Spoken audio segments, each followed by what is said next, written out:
Hey guys, this is Ernest James, host of the Deal to Heal with E. James podcast, and I got a question to ask you. Could you buy me a cheeseburger?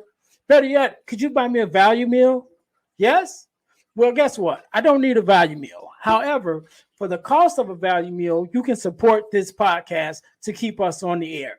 Just go to Patreon/Deal to Heal podcast and choose any one of the three tiers that's available. And if you just want to make a one-time donation, go to Cash App and make a donation to $E James, the number 418. Make a one-time donation to the Cash App, or again, go to Patreon to support this podcast and keep us on the air. Thanks in advance. Be blessed.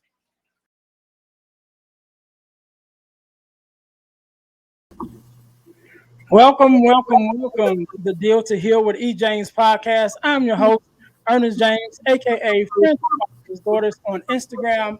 And I believe that everyone can live a life that is whole, healthy, and healed.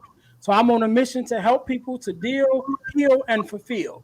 Deal with your problem, heal from the pain, and fulfill your purpose. Again, thanks for joining in. This is the Deal to Heal with E. James podcast, and we are on episode number 18, season 1, episode 18. And today is like just like any other day, we're here with our guests.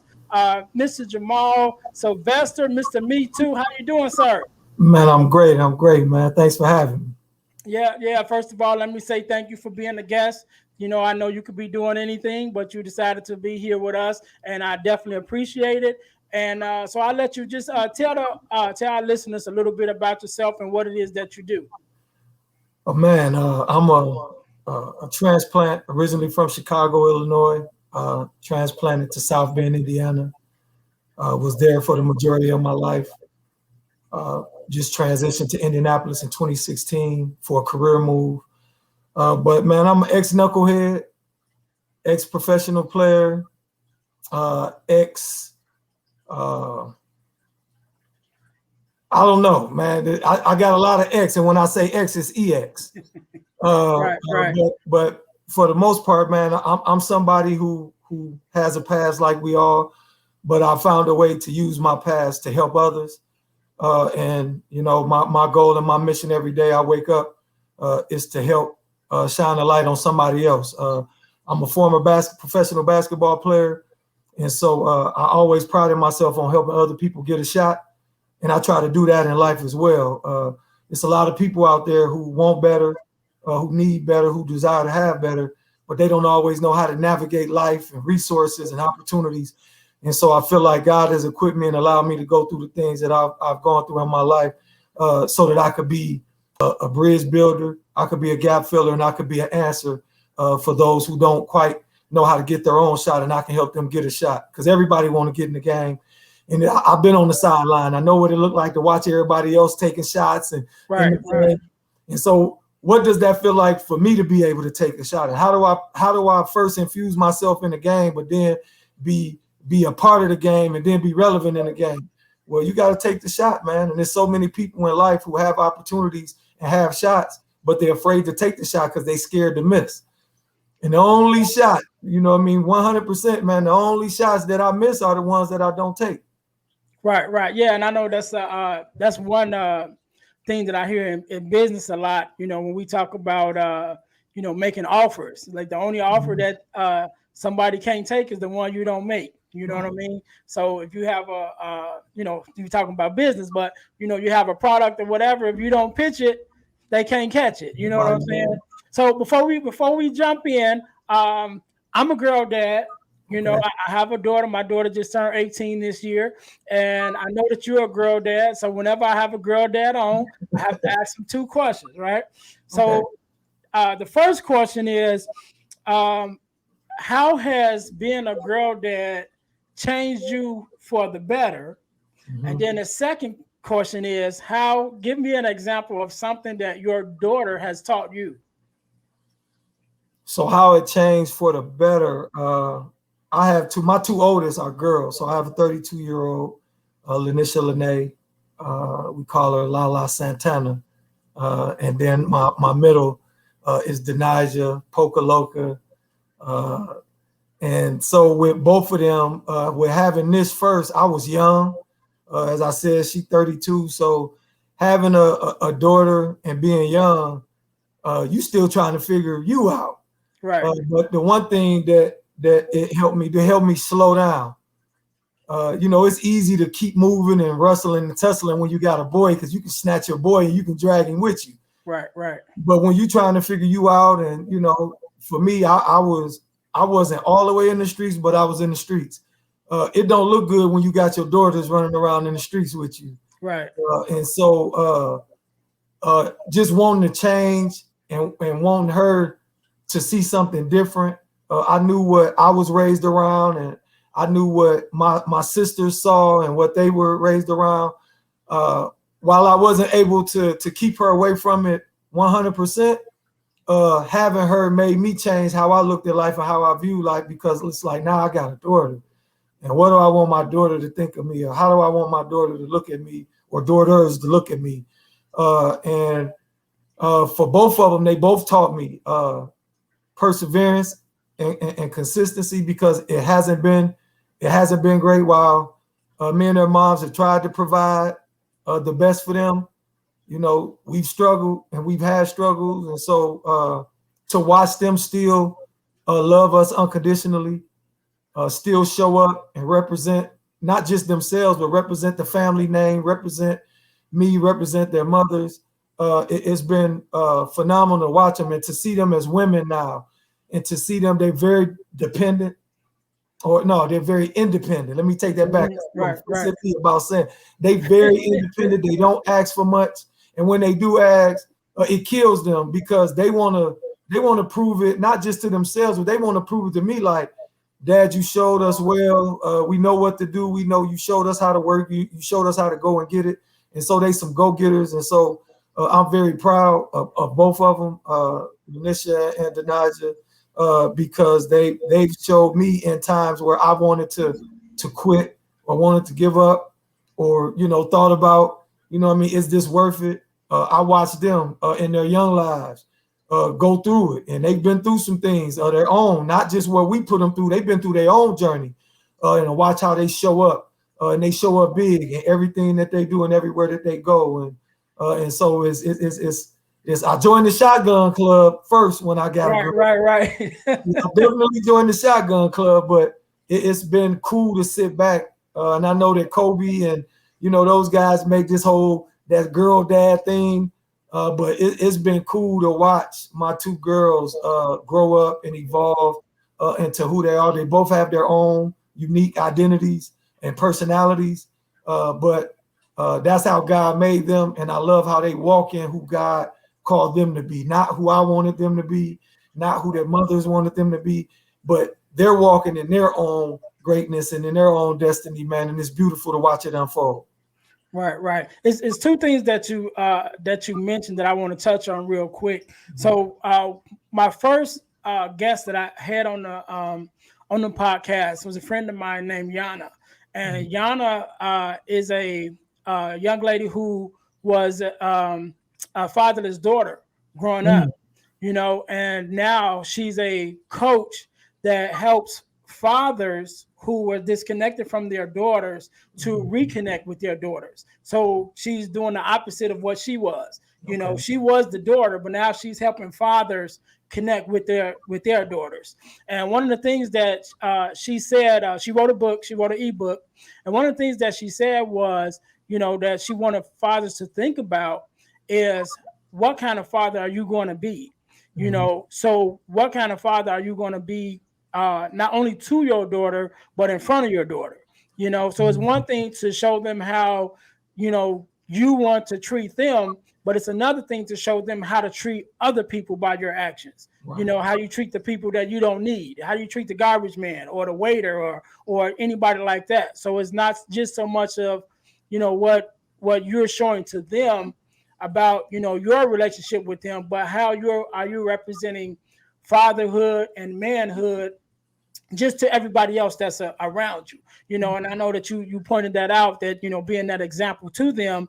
And on the flip side of that is the second thing that you mentioned is, once they receive that, then how they show up, You know what I mean? So because of your example, now they're showing up respectively, and you came showing, respecting the name, the family name, and now they're carrying that legacy because of the example that you put in front of them. And I like, man, I love when I have the girl dads on, and just to be able to talk and have these conversations that, sometimes you don't even, they don't hear. Right. One of my other guests I had on here, man,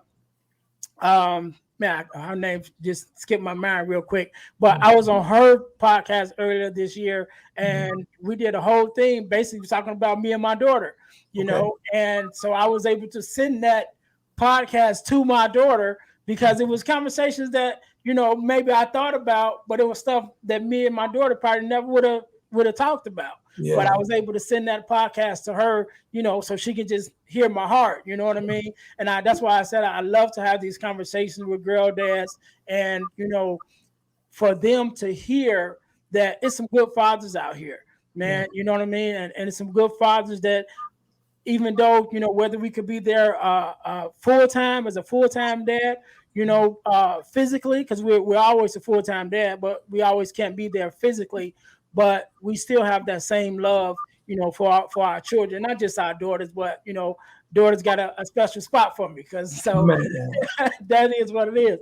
And it's crazy that you say that. Just real quick, with my daughter. So I was with the oldest more than I was with the second one, and in my eyes, I always felt that there was a strain on the relationship. Like I don't feel like, or I felt like our relationship isn't as close as it should be, or someone else may think it should be. Right. But my daughter, man, and she's amazing. She released me. I broke down, and I'm like, man, I apologize for, any injury that I may have caused. Just know that there wasn't a day that went by that I didn't think about you, that I didn't want you to be with me. Circumstances just kind of and she said, Dad, she put her hand on my shoulder and said, it's all right. She said, I'm all right. Look at me. I'm all right. She said, you was always there when I needed you, when I called. You know what I mean? And sometimes we can be our own worst enemies. And like, as I stated before, man, I've never said that I was perfect. I've never claimed to be the perfect dad. I know I did some things wrong, but I've always tried to be there, because I know that time is another name for love, because the toys, the clothes, the shoes, all of those things, they'll outgrow them. But it's the time. And so I tried to make sure that any time that I was with her, or even with them, I tried to make sure that we maximize that time. And I didn't want it to be about gifts.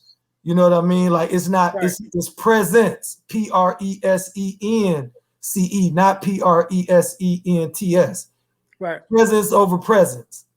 And sometimes we get caught up when we're not there, and we try to shower them with gifts to replace that. And what they want is time, because when you can't be there, if you create time, memories, and moments, they'll have that time that you spent with them in those memories and those moments for those times when you're not there. And we're not always taught that. If you was raised in a home where you didn't have a father, whether you a boy or a girl, you don't know what that looks like. All you know is the vacancy, the void. Right. And so you don't know what that means, but you remember when you had time with your dad, and you hang on those memories. Right. And so it's crazy how sometimes the very thing that we hate and the very thing that hurt us, I don't know how it happens, but we ultimately end up becoming that thing unconsciously. Like, it's like you becoming the very thing that you said you hated, the thing that your dad did to you, you doing it. Right. And so I tried not to do that. I fell victim to it a few times, but I've always tried to go out of my way to let my kids know that I love them. I try to be there. I show up for them, not just, monetarily, but in time, when they need me, flat tires, any of that stuff, man. I'm trying to be there. Right.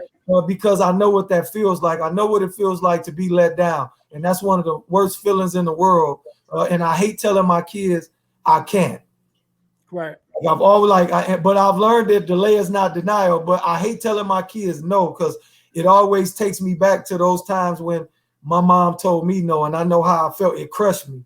And so I try not to put my kids in those positions. Now, have I had to tell them no? Absolutely, but I try to do it in a way where they understand and know that it has nothing to do with you. Right. It has everything to do with my bank account right now. Or Right. it has everything to do with Right. I'm at work right now. It has nothing to do with you. Because especially with our girls, they get injured very quick, man. And if it's already bad, and then you put that on top of it, man, Right. try to Man. go and fix that, man. You're gonna need a coach to help you Right. do that, because girls are a little bit different than boys. You can win a boy back, you know what I mean, depending on how you come at them. But with those girls, man, if you don't come low and you don't come right, man, it's gonna be hard to rebuild that. Man, you know what, man, you said a mouthful, and I know this ain't the direction that we was gonna go, but we're here, right? Yeah. So a couple things that you mentioned, and one of them, because I talk about, of course, with me being friends to fatherless daughters, I talk a lot about, the relationship with fathers and daughters, and then just fathers and children too. And one of the things that I talk about, that you just mentioned, of how it happens where let's just say a dad who grew up without his father will in turn be that same person. You know what I mean? Mm. And so the way I explain it is your mind is like a computer, right? And so a computer can only operate on the information that you enter in. You know what I'm saying? So if you don't give it no new information, it can only operate on the information that it has. So when you're growing up without a father, as a young man, you only know how to operate in the absence of a father. Yeah. So when you become a father, if you don't take the time to nurture yourself and get some mentorship, some leadership, and get some new information within yourself on what it is to be a father, then you automatically fall back on what you're used to. You know what I mean? So you grew up without a father showing up on holidays, so you automatically don't show up on the holidays. And so you kind of fall into that trap of just going off what you already know. Because that's what you're used to. So it takes some being very intentional and planning when you become a father to say, you know what, I'm not going to be the father that my father was to me. And it takes some work and some effort to do that outside of just saying it, because you can say it all day. You know what I mean? But when it comes to putting it into action, that's where it really comes from. And another thing that you said that I like that you said was that you was feeling some type of way and you apologized to your daughter. You know what I mean? And I've had to do that same thing myself, because me and my daughter's mom, we were divorced and I remarried. So, and with me remarrying, that brought in a whole nother family. And so I never wanted my daughter to feel she didn't have a place in my life or in my family, even though it wasn't with her. I wasn't with her mom anymore. So I had to have those conversations, with her. And I remember reading a book, and the author of the book, it was a young lady, and she was talking about, growing up as a fatherless daughter. And she spoke about a moment that she had as an adult with her father. And, they had been back in contact with each other for a while, and he was over one day, I think it was a holiday or whatever. And I guess this day just happened to be the day. And she turned to him and was like, why wasn't you there? And so he went to give his, whole spiel of his explanation of why he wasn't there. And she cut him off, and she's like, I don't want to hear none of that. All I want to hear is, I'm sorry. And she said he said he was sorry, and they had a moment, a father-daughter moment, where they embraced and cried, and and they moved forward. And I think that having that mind to apologize to your daughters, or not just your daughters, but your children, period, despite whatever your excuse may be, because you may have a valid reason, a valid excuse why you couldn't be there, but that don't change their experience in your absence. You know what I'm saying? We especially with our daughters, there's a lot of things that happens when the father's not around. You know what I'm saying? And I've heard the stories, and I've talked to the daughters and some of the things that they've been through in the presence of a protective male, being their father or uncle or somebody who was there to protect them from the predators that's out there waiting for them. And so a lot of things happen in your absence when you're an absent father, and sometimes you just got to say, I'm sorry for not being there. Don't nobody care really about what your excuse was. Right. But the fact of the matter is you weren't there, and by you not being there, there were some experiences that your child, your son or daughter may have had, you know what I'm saying, that you wouldn't have wished on them. Right. You know what I'm saying? And so sometimes we just have to eat that up and just be like, look, like you said, come down low and be like, hey, I'm sorry. You know, I'm human, whatever, and I'm sorry, you know, and sometimes we have to do that to mend those bridges, and not only to heal ourselves, but to heal our children, man, because sometimes that void, especially like myself, I grew up with my mom and my dad, so I don't know what it feels like to not have your dad in the house, you know. So even with that experience with my daughter, she's living an experience that I don't know. You know what I'm saying? Her mom, on the other hand, grew up without her father in the house. So her and her mom, you know, can kind of identify with that, but I can't, because my dad and my mom was always there, you know. So I have to be, you know, diligent when talking to her and making sure that she knows that, you know, despite whatever happened and you know, my shortcomings or whatever, you know, I love her, and you know, my apology for not being there as much as I would like to, you know what I'm saying, or you know, being present or whatever it is, you know. And I think that's our, not just our families, and like I said, not just ourselves, but our children. We all need that. Our community need that, you know. And I think we lack some of the experiences of being a man, and that's a big part of manhood that we miss, is to being able to say I'm sorry. You know, we always got to suck it up and be tough, and we always, you know, preaching that and pushing that, you know, on our young boys. But there's a part of that to be able to be vulnerable and said, hey, I made a mistake, I was wrong, I'm sorry, that I think you know, we miss sometimes, and we got to make sure that we're, you know, teaching those lessons as well as, you know, the other lessons, life lessons that we pass on. Yeah, it's tough, man. It's real tough, and that was hard to do. One, because the pain that come with admitting that fault, because now I got to relive that. I got to think about that. And so as I'm saying that, I'm thinking about, oh, I missed that. I missed that. You know, I wasn't there for that. Or did I do this right? Or did I do that right? But it was so comforting to, one, have her put her hand on my shoulder and then tell me, like, with confidence, man, look at me. I'm all right. Like, yeah, I know, you know, it probably could have been better, but we all could say that. Right. But I'm still here. I'm beautiful. I'm strong. I'm healthy. I'm in my right mind, you know. And so she, like I said, she released me. It was a huge lift, and it changed how we began to have conversations after that. Because now I always felt like every time I was with her, I was trying to make up or say why. And I'm like, I was getting tired because I was saying the same thing over and over, and it's like it was a broken record. And so she released me. So now we can really talk. Now we can have father-daughter adult conversations. What's going on with you in life? You know, how you looking at this? What's over here? How you do that? What do you think about that? And so it helped our relationship evolve to a place that it's still not where it needs to be, but we're getting there, and we're open to getting there. And I think that it's important that you, if your kid is scared to come to you and tell you anything, that's a problem. Our kids should always be able to come and talk to us about anything, regardless of what that is. And I think sometimes as parents, we come down on them so hard, and we mean well. You know, don't get me wrong, we mean well, is well intended, but sometimes we come down so hard on them that in their head, like, I know I seen the response to this. This might be worse than that, and I know how you respond. So I'm gonna keep that from you. And after a while, it's like with anything, you practice keeping stuff from your parents to now it's too late when you find out that she got a boyfriend and she been not going to, you know what I'm saying? And just, you know, the boys and the girls, like, just being able to have that open dialogue with them and making them feel comfortable enough that no matter how bad it is or whatever it is, that they can come talk to you.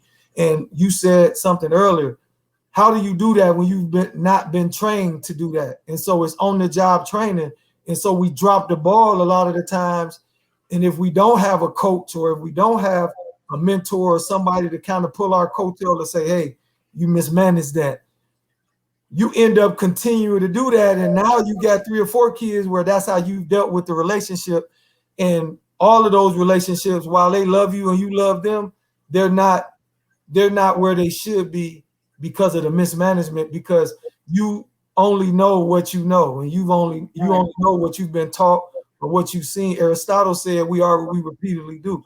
And so if I live in that and that's what I see every day, all day, then that's how I'm going to respond to things. And I don't always, my intent is not always to blow up all the time. Right. But it happens because that's natural, because that's what I was raised in. Not saying that it's right, but, and I think that that's where, when you talk about being trauma informed, a lot of that comes from trauma and not adverse childhood experiences. And so if that's what I was in, and then I got my kids and I put my kids through that, it's not go to the doctor and get a cure for that. The cure is, if you know what that did to you, then I know you can't stop that cold turkey today, but you got to work on not doing that. The cure is not doing it, because we know the effects of it. Right. You know what? And so this brings me to another topic that I wanted to talk about, because you mentioned about us not having the experience, you know, to go through some of these things because of what we lived through. And I know that you was a part of a book project, which was the Impact to Influence, I think was the name of the book. And if I'm not mistaken, it was you and a couple other males, you know, that came together to author this project. Tell me a little bit about that, because I'm sure that you guys, you know, dropped some knowledge, you know, and just in the title itself, the Impact to Influence, you know, is you know, leads me to understand that, you know, you guys dropped some knowledge on in this book that, you know, for those of us who may not have had that experience growing up, but to hear the voices of men, you know, in literary form, you know, that's impacting us. So tell me a little bit about that whole experience and how that came about. Well, it started with my brother, Chip Baker. I think you've had him on the show. Yeah. Chip is an amazing man. I was introduced to him through another friend. Well, I'll take that back. Me and Chip connected through social media through Boss. It's the business of speaking and coaching, through Kendall Ficklin, who's ET right-hand man. So I went through Boss and I went through Kendall's class in 2016, I believe. And so me and Chip connected, and we would follow each other, like each other's stuff. But then Chip introduced me. Now go figure. I'm in Indianapolis. Chip introduced me to somebody in Indianapolis. And me and that person kind of connected. She told me a little bit more about Chip, which then made me want to connect more with Chip. And I was on his show, and we just clicked. And we've been linked up for the last 3 years, man. And so during COVID, I was in the process because I was having cabin fever, man. I was losing my mind. And I said, man, I need to write a book. I got a story to tell. I need to write it. And I was telling Chip about it. And Chip would every day, man, how the book coming. And, you know, I hit the ground running, man. I was on fire. I was writing every, man, I got a couple of pages done. And then, man, I got some bad gas, man. And I had to stop and go. I write one day, and then I would write for a week. And Right. Write for about 20 minutes, then I would write for a month. And Chip just out of the blue, like, hey, man, what's going on with the book? I ain't heard nothing in a while. And I'm like, man, you know what, bro? Just to be honest, man, life, work, this COVID stuff, man, I just kind of, you know, stopped writing. He said, well, I got an opportunity for you, so I'm going to need you to pick your pen back up. And I'm like, huh? He said, yeah, I'm going to do this collaborative book, man. I'm going to have, you know, I'm going to make it, you know, open to a lot of guys, and whoever, you know, say they want to be a part of it, we're going to go in and, you know, we're going to make it happen. All you have to write. And here's the buy-in for me. I'm overwhelmed about writing a whole book. Right. I'm like, man, I got to title it. I got to get a name for each chapter. How many pages? Like all of this stuff is like, and now I'm getting nervous. And then is people going to buy the book? Do they want to hear what I'm going through all of this stuff, man. He said, man, it's just one chapter, bro. Just write one chapter. I'm like, bet. Gave me a couple of weeks, man. Did it. Got it to him. And it's 17 of us. including Chip. And the book is about people or situations or life obstacles that have impacted and influenced our lives. And so there's people in the book who are writing about other authors in the book because of the impact that they had on their life. You know what I mean? Like it's right. It's a bunch of educators, it's a bunch of former athletes, coaches. And so, man, it was amazing to be a part of that. And our podcast where we would be on with each other, man, we would be dropping nuggets, man. We would have pages and pages of notes, man, just listening to each other. We had so many aha moments and wow moments, man. But it's, for me, I say that it's 17 keys. If you're somebody who's been knocking on doors and it was locked and you didn't have a key, if you read this book, I guarantee you're going to find a key for whatever door you're trying to get through, because it's 17 phenomenal men who are sharing, emotional, uplifting, encouraging stories about people, situations, and things that have changed and ultimately impacted their lives, that so much that they wanted to write about it.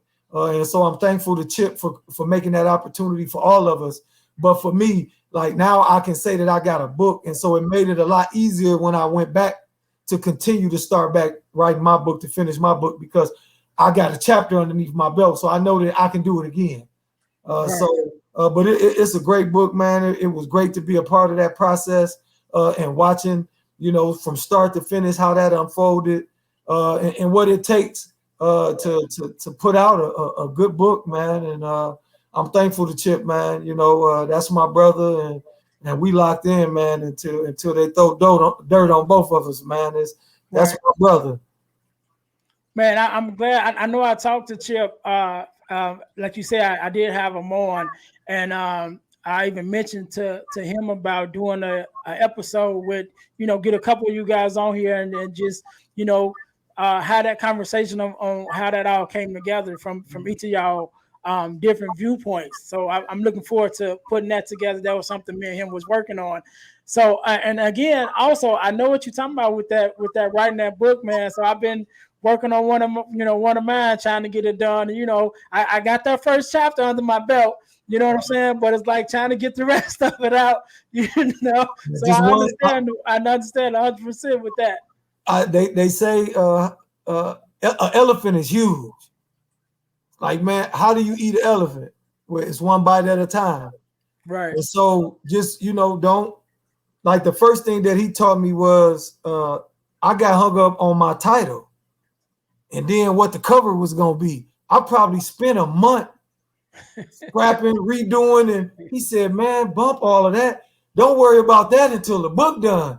Because when the book done, I guarantee you're gonna have some creative juices, and you're gonna want to have the right cover on it because it's done.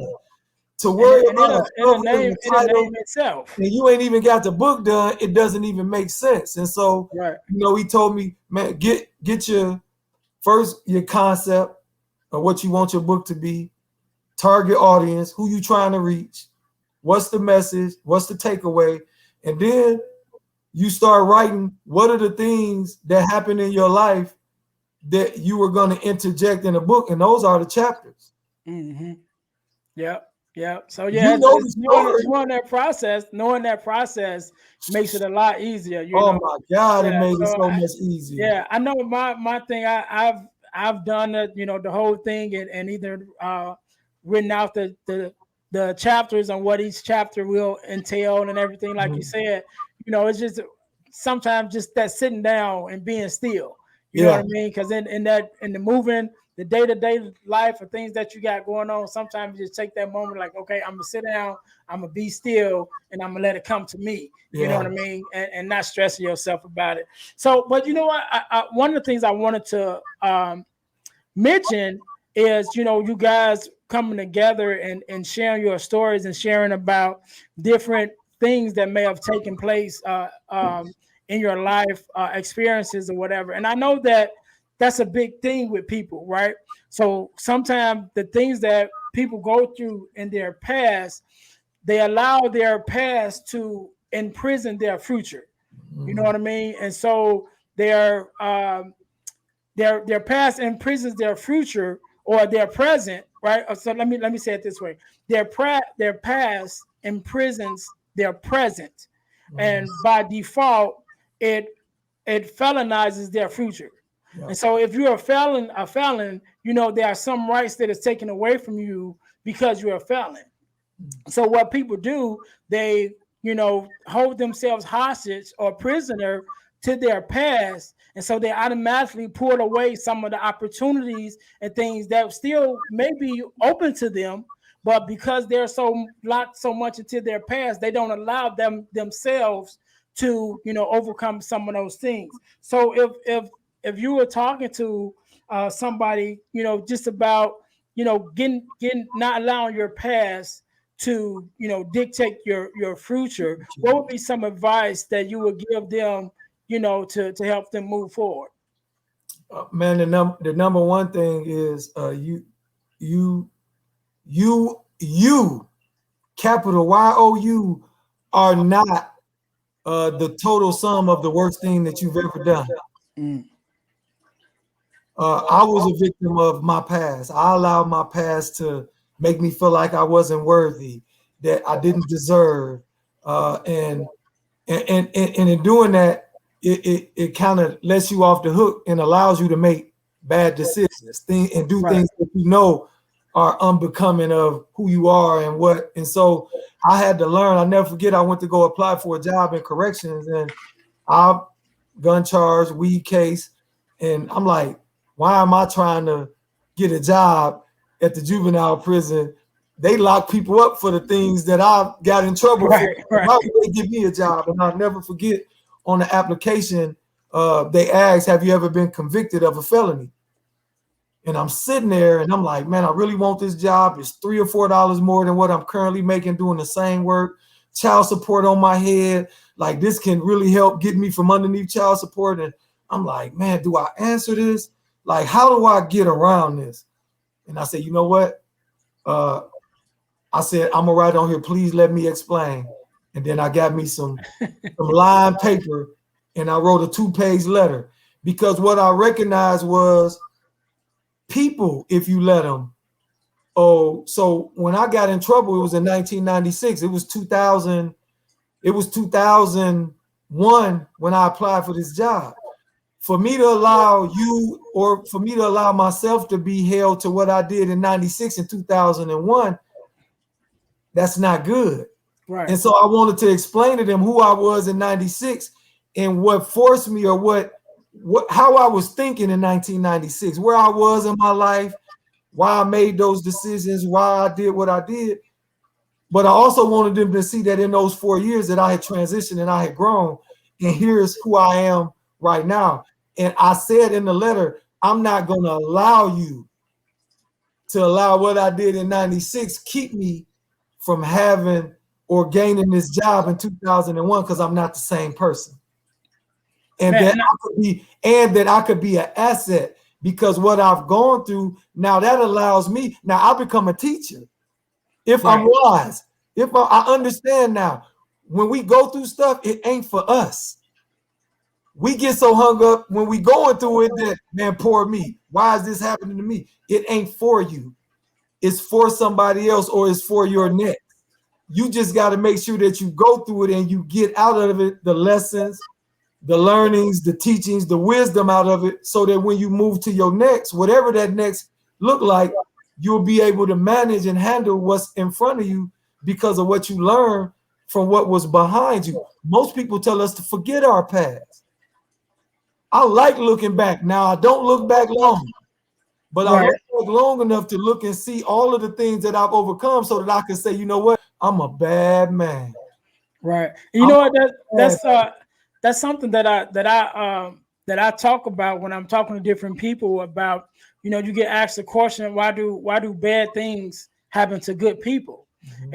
And I always answer that so that good people can know that they can make it through bad things. Yeah. You know what I'm saying? So if I had never been through nothing, how can I, you know, be able to tell you confidently that, yeah, you're a good person and you're just going through a bad experience, but you'll be okay. You know what I'm saying? And, you know, we oftentimes want to look at ourselves and compare ourselves to other people like, well, this what I'm going through should have been reserved for that person because they did this or they did that. So well, it don't work like that, you know. So you might be a good person, but if the only people that went through stuff was bad people, then where would the good people stand?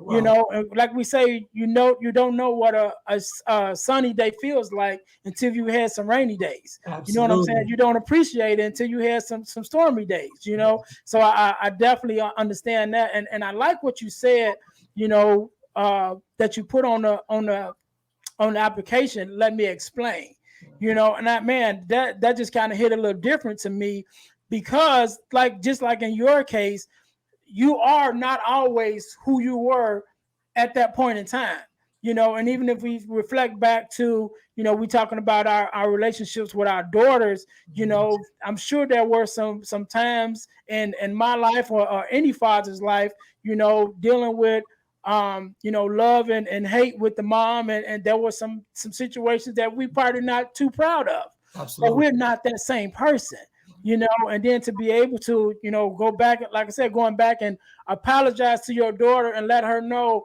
look, this is who I am now. That whoever that old person was, I admit that, you know, I might not have been right at that time, but that's not who I am today. Today, I'm your dad. Today, you know, signing up for this job so I can be a help to the same system that I was a part of. Right. You know, to the same system, making the same mistakes that I made. But because I made those mistakes, now I'm able to come into this system and talk to these young kids who may be making the same mistakes or has made the same mistakes and be an example that you're not who you are. Wow. You know what I mean? Or you don't have to stay who you are. Maybe that is who you are at this time, but there are some steps that you can take and some things that you can do to become a different person. So like you said, when you're looking back 4 or 5 years from now, you can say, yeah, that's who I was, but let me explain who I am today. So I definitely like that, what you said. We're not always taught how to negotiate for ourselves. Like we know how to negotiate in the hood to get where we want, but when we get in certain atmospheres or certain spheres of influence, we don't always know how to navigate that and negotiate for ourselves. And all I was doing was, look, ain't nobody else gonna fight for me. I got a record. I'm a black male. I'm from the hood. I grew up with who said it? Wasn't nobody in that interview with me. Wasn't nobody there. Right. I got to learn how to fight and advocate for myself. And so I had to humble myself first to say, you know what? Yeah, you're right. I did that. But hold on. Let me explain. Let me tell you why. I'm not going to make an excuse. I'm not going to candy coat it. But this is why I did what I did. I'm not a bad person. Have I done some bad things? Absolutely. But what I've learned is just like God can separate the act from the heart. Mm-hmm. Man, I didn't mean for none of that to happen. I was going to take care of, so I had a need that I was trying to meet, and that was a way that I could meet the need. I don't want to hurt nobody. I don't want nobody to hurt me. I didn't want none of that, but I had something that I was trying to do. But what I learned was, too, is you're not what you did. What you did is not who you are. And you can't allow people to make what you did who you are. I did that 10 minutes ago. And in 20 minutes, I could be the best, respectful, most. But if you hold me to what I did 10 minutes ago, I'm never going to be able to evolve and grow. And so if I don't negotiate for myself at that moment, I'm not in the space that I'm in today, because that was the first time that I showed myself. Because sometimes you got to say it until you see it. Right. I had to prove it to myself. And before you can prove it to anybody else, you got to prove to yourself that you don't believe that you not what you did. Because for most of us, we do imprison ourselves and we believe that we are the acts that we committed. No, bro, that was just something that you did. That's not who you are. Everybody. Look, I seen a saying. It said, every saint has a past and every sinner got a future. Right. Every saint has a past and every sinner has a future. And I'm talking about that was so powerful for me, because you get caught up and you look at the people who do it good and it appears that they do it right and that they've made the right decisions. I don't know what you did. I don't know everything that you did, but for whatever reason, mine got magnified and then you pick me apart. And so, but I'm only looking at you based on what I see. But when I find out later on in life that you was doing some of the same stuff I was doing, right, you caught. You know right. what I mean? So, hey, man, I'm thankful for my struggles, man, because without them, I wouldn't know my strengths, bro. Right, so man, 100%. And I seen I think it was a clip. I think it was Jay Prince, and it was just a short clip. And he said something, and what he said was, every day we're all given two things. We're given a chance. What was the other one? It was two. A chance and a choice. That was it. Yes, sir. So every day we're given a chance and a choice. Yeah. So when we get up in the morning, we're given a chance to make today better than it was yesterday. Yeah. You know, to make different decisions than we did, 5 minutes ago, 10 minutes ago. Yeah. So we're given that chance. And now that we have that choice, now it's up to us to make that right decision. Like, all right, I'm going to go right instead of going left to see where this right is going to take me. Instead of going left, which I know where that's going to take me. You know what I mean? Yeah, but how do you do that? It's the second part of my answer to the question that you asked. Is when you have a why, when you truly find a why, and your why could be a multitude of things. It could be Nana, it could be your daughters, it could be the promise that you made to your mama, it could be your girlfriend, your wife, it could be your college degree. It could be whatever it is that motivates you. And when you find a why, who, what, when, where, and how don't even matter, because you know why. Right. When I found my why, oh man, none of that other stuff matters. Yeah, my stomach hurt, but I know why. So I got to get up and do what I got to do. Yeah, I ain't got no money in the bank account, ain't no gas in the car, but I know why. So I got to get up and I got to walk to work. When you got a why, and it's a real why, like it ain't no fluffy why, it ain't no because it sound good why. When it's a real why, and you done sat and cried about it, and you done sacrificed, and you done missed some meals, and you done had some heartache and some pain, that type of a why. Right. Oh no, it's gonna get done because you know why. At the end of the day. And I know the way that I explain it is, I always ask, what's your RFR? Which is your reason for rising. So what is the reason you get up every morning? Yeah. You know what I'm saying? What is that why? You know what I mean? What is that reason that keep you pushing?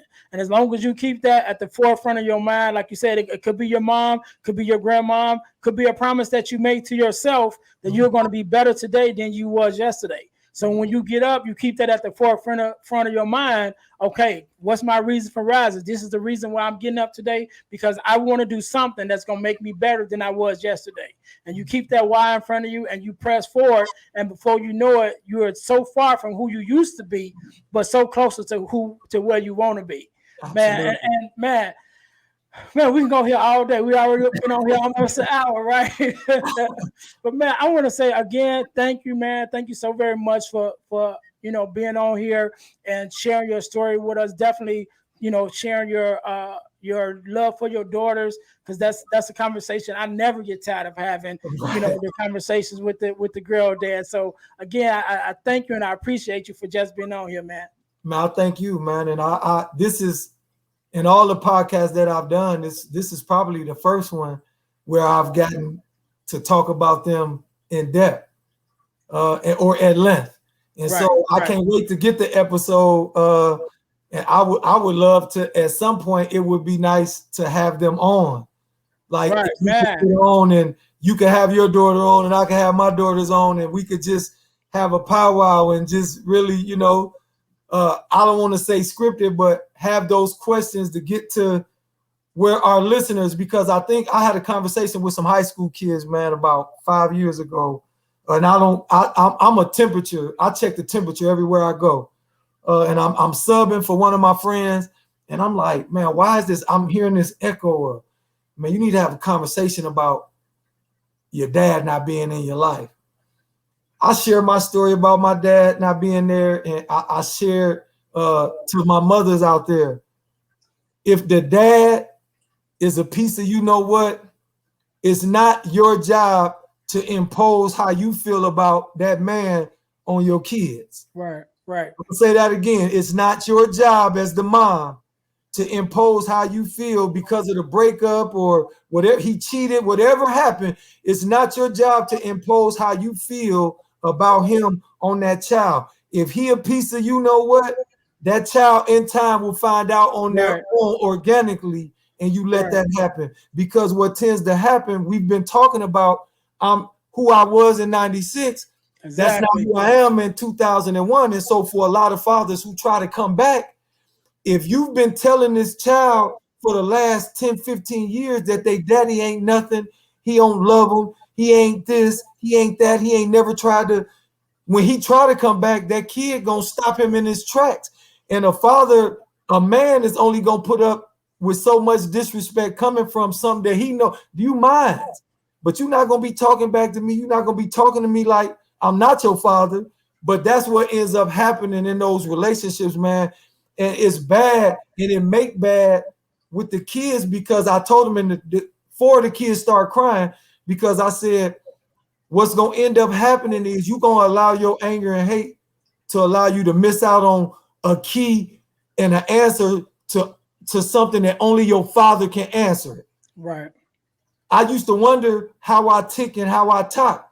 It wasn't until I got with, and once we settled our differences and we was able to talk through why he wasn't there, and I was able to share with him that it hurt me, him not being there. But I figured out, and I'm listening to his story, and I'm like, oh man, you kind of got the same stuff. You feel it.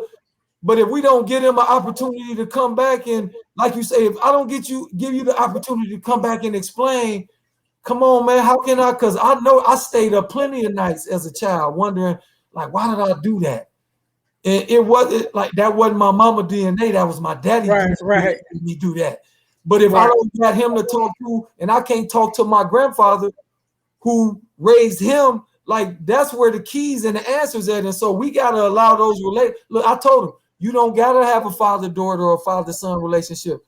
I started off with my dad. When my dad got out of prison, we started being friends. I said, man, we need to be friends first before you go to trying to tell me what to do and try to come in and be a dad again. Because I'm grown now and I got kids. Right.